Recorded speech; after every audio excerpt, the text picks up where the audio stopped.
was asked to answer the question about whether Earth observation can help save the planet, and this presentation could be very short. I could just say yes. But I'm not going to be so cheeky. I'm going to give you a little bit of background as to some of the latest technology that's going into space and what it's doing for us and how it can interplay with some of the greatest challenges of our day, not just the climate and environment-related ones, but broader goals.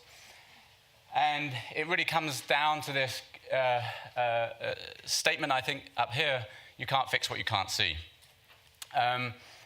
Planet, we set ourselves the mission of imaging the entire Earth every day, because satellite data we noticed online was typically a few years old, and that was really great for understanding that the planet was changing to collect data on a slow frequency like that, but it wasn't very good if you wanted to get inside the human decision-making loop and act upon changes. So instead of waking up at the end of the year and there's a bloody great hole in the Amazon or what have you, the idea is that by imaging the whole planet every day, we could track every tree on the planet every day, and then if there was one going down and illegal deforestation activity, for example, that we could see it and then stop that activity. That's the idea. So to image the whole world every day and make it visible, actionable, and accessible. And we do it by launching these little satellites into space. There's a rocket taking off with some of our satellites. In this occasion, 88 of them, spat out the back of our satellites, out of the back of the launch vehicle. We actually just come off the back of 3 more launches in the space of 1 month, launching 33 more of our satellites into space, including some of the tech demonstration satellites for our next generation system, which I could talk to people about afterwards, but I won't really touch on much here. We've now actually built up quite a fleet of these satellites, so we've launched over 300 of them. This is now the largest fleet of satellites in history, and we image over 350 million square kilometers of the Earth every single day. The Earth's landmass is about 150 million square kilometers, to give you a sense, so just over twice the Earth's landmass. It amounts to 1.5 million 29 megapixel images, so quite a data set, and we have ground stations all around the world that collect this data, put it on cloud servers that we then can get utility out of it. This is how the system works. So each satellite is in a polar orbit, and they're all in one ring. So all 150 or so of our present satellites are all in one ring, and each takes a strip of images as it goes around in its orbit. But the next one coming down takes a strip of images just slightly adjacent, because by that time the Earth has rotated just ever so slightly. And by doing this 24/7, because the Earth rotates conveniently on that time frame, we image the whole Earth at that time frame. It's like a line scanner for the planet. So we image the whole Earth at 3-meter resolution. We also just acquired Google's satellite arm. They had been investing in higher resolution satellites, so we now have 15 satellites that can zoom in a little bit higher resolution, about 70 centimeters, and I'll show you some of the images. So this is what our imagery looks like. This is our home in San Francisco, and so this is how we image the entire world. You can see roads, buildings. You can't see a person. You can't read a number plate. This is 500 kilometers away. But we can see the basic infrastructure of what's going on in the world. And the important thing is that we do that every single day for the entire Earth. So this is an example of one location where we just stacked up all the images. We have about 800 images for each location on the Earth's surface now.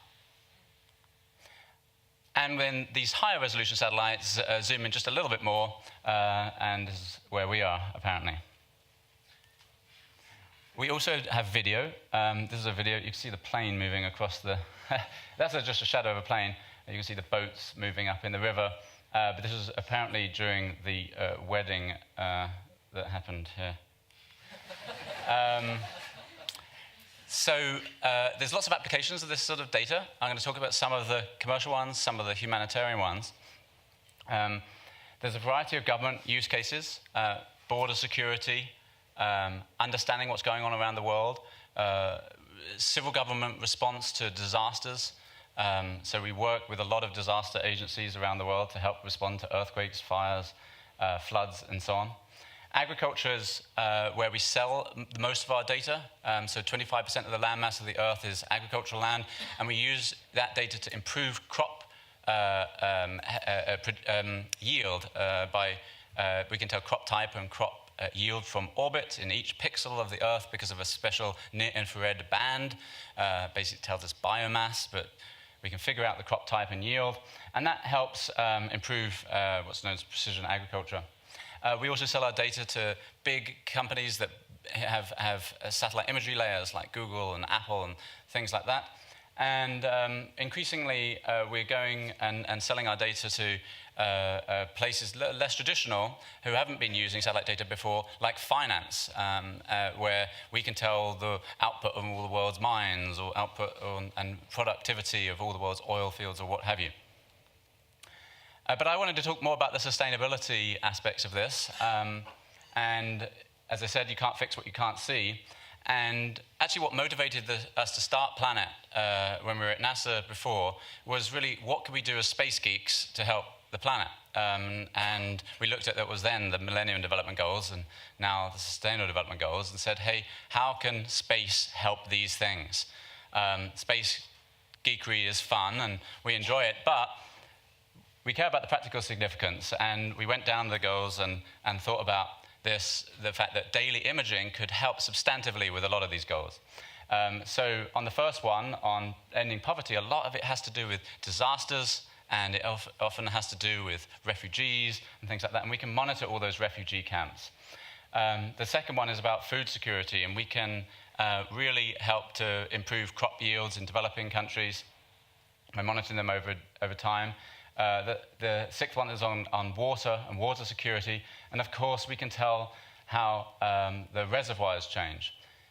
A lot to do with climate action, of course, monitoring the ice caps as they change, monitoring deforestation, and not just monitoring it, but quantifying it, quantifying carbon stocks as they evolve.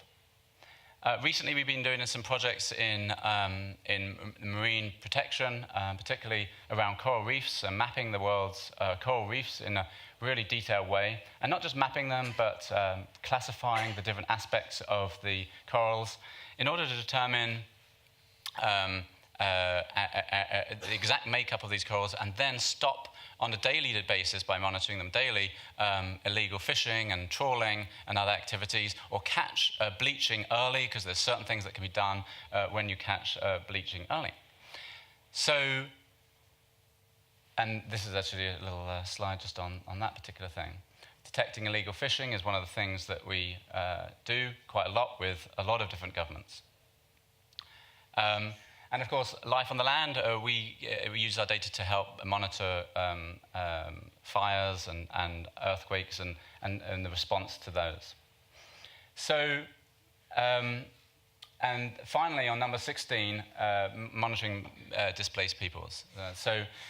We do a lot of that work, and again here, we're starting to get into not just taking pictures of these things, but automatically determining the roads and where the people in those camps, and then estimating how many people are there, and other things that are independent measures of what's going on. So I wanted to talk just a little bit in my short time about what's coming next, and I really summarize it with the statement space plus AI, because what's really happening to our field, as is happening to so many fields, we're being hit from the left field with artificial intelligence that is dramatically changing what's possible. So we've erected all these satellites, and they're producing all this imagery of the Earth. And that is overwhelming to a lot of people. And what AI enables us to do is to figure out what is in that data and answer questions without having to have a team of people with PhDs in satellite imagery in order to understand it. And actually, so what we're doing is we're taking all of the images and saying, hey, that's a ship, this is a plane, this is a road, this is a building, this is a tree, this is a car, this is all these different features. And essentially, we're creating a database of all the objects on the Earth over time, so that then you can, as I say here, query the Earth. And so a bit like Google indexed what's on the internet and made it searchable, we're trying to index what's on the Earth and make it searchable. so that then you could ask simple questions like, how many ships are there in all the world's ports? And give me a plot of that versus time. How many trees are there in the Amazon? And can you just tell me which ones have been felled between last month and this month? Or things like that. How many ships are there in all the marine protected areas of the Earth over time? I just wanted to end on this little presentation on a really recent example, and this is the dam collapsing in Brazil just last week. Here's a before and after image of that.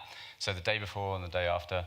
And this sort of information isn't just about satellite geekery. This is about saving real people's lives. And so we're providing this data to, of course, the Brazilian Emergency Services agencies, as well as NGOs that work in that area. But it's really actionable to then determine where does the relief effort go, and so on and so forth. So I'll end with this to say, of course, the answer is definitively yes. Satellite data can help save the planet. But the real question that's more important is, will we take that data and use it to do that, i.e., will we act upon it? And that's for all of us to go home and think about. So thank you very much.